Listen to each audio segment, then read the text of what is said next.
Hey guys, how's it going? Today, I'm going to show you how games are very similar to life. By the way, this is Brandon with The Confident Man. I'm sure we've all played a game where we had a character, we spent hundreds of hours leveling that character up, spending so much time on that character, getting all their skills, meticulously grinding to become the best, for a character to become the best they can in that game. And right now I'm going to use this game Bloodbourne to show you how, if you apply that same logic to yourself, you can become overpowered. Oh, yeah. Pale blood. Well, you've come to the right place. Yharnam is the home of blood ministration. You need only unravel its mystery. But where's an outsider like yourself to begin? Easy, with a bit of Yharnam blood of your own. But first, you'll need a contract.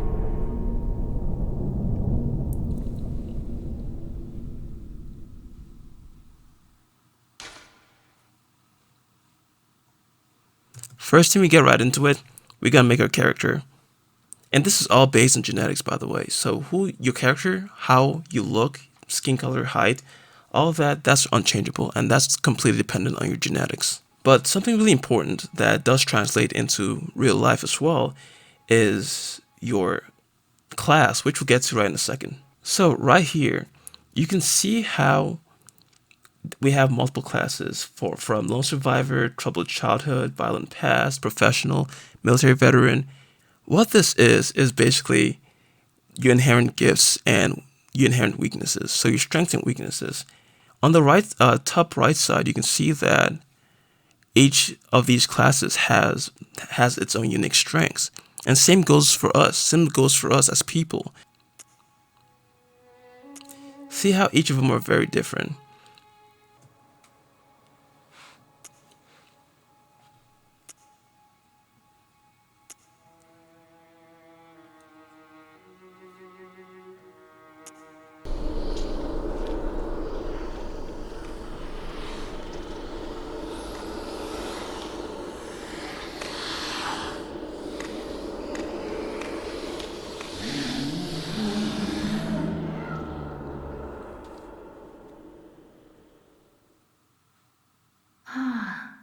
You found yourself a hunter.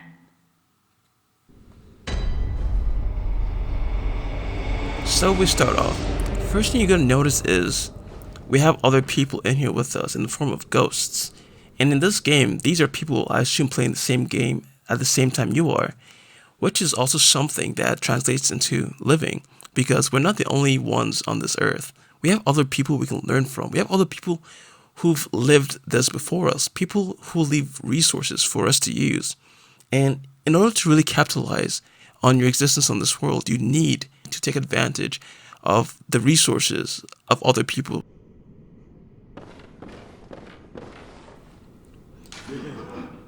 And speaking of experiences, right here, we are given so many notes, and these are from other players as well. They're telling us what they've experienced, what we should be beware of. And it's the same thing for life. There are many resources out there. There are books, the internet, there are blogs, biographies, so many things we can use in order to fully get prepared for what life has to throw our way. And I think that's one of the reasons why I really like this game. There's a lot of interesting nuances to life in it. And I think most games are like that, but I chose this one for this specific reason. But just like any part of life, you're going to meet challenges, and they will look scary. Just like that wolf right there.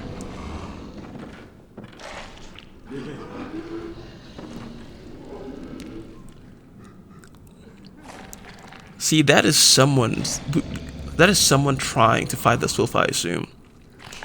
And just like I said before, we gotta learn from people's mistakes, so we don't make the same one ourselves.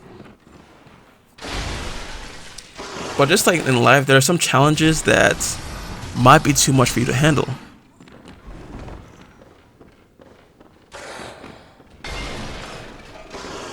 That doesn't mean you should not try your best. But there's some times you gotta know when you don't have what it takes. But that doesn't mean you should give up. Not even. You should definitely keep trying your best.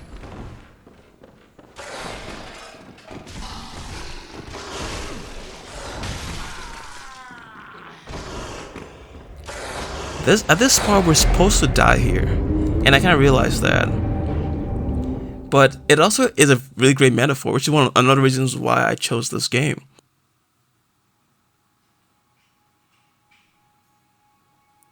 Just so you know, failure is inevitable. Every challenge you face has a potential to fail.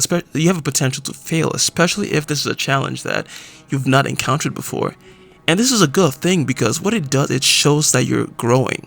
It shows that now you've gotten to the wall of your current ability and you're ready to go into the next level.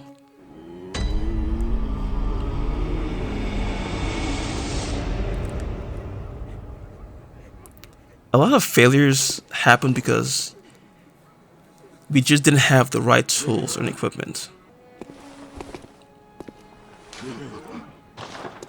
This is another thing that's very similar to living, as when we fail, we're taken back to a point where we can truly learn. And that usually is what we need. Right here, we get our weapons, which we probably need to defeat that wolf.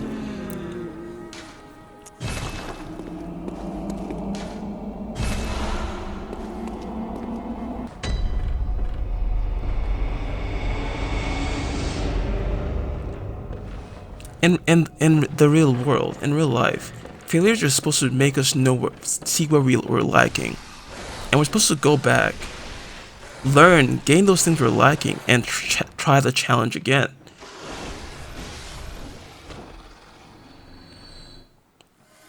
And I think that's a really awesome thing because it means that as long as you keep trying, you can never truly fail because you're only gonna get better, and eventually you're gonna achieve your goal.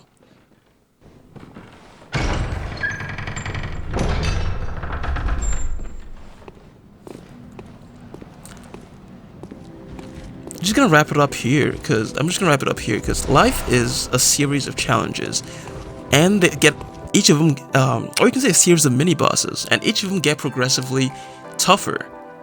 So if you can't handle the ones that you face right now, you're not gonna be able to handle the ones you'll face in the future.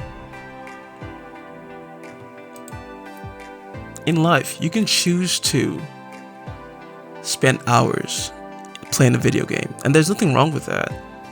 But keep in mind that every single hour you spend gaming, you should also allocate some time to develop who you are as a person, to develop the skills that you were born with. Because if a game character can become super strong in a game, so can you. Yes, it's a little bit harder because now we don't have those convenient numbers beside our names telling us what level we are or what our stats are at. But the principle still remains the same. The more we work at something, the better we're gonna get at it. And that is a typical rule for life. That's the rule, that's the message, if anything else, is challenges are gonna come your way. And you're gonna fail. So you gotta accept each failure to get better, to take on the next challenge. Alright? Thanks for watching, guys.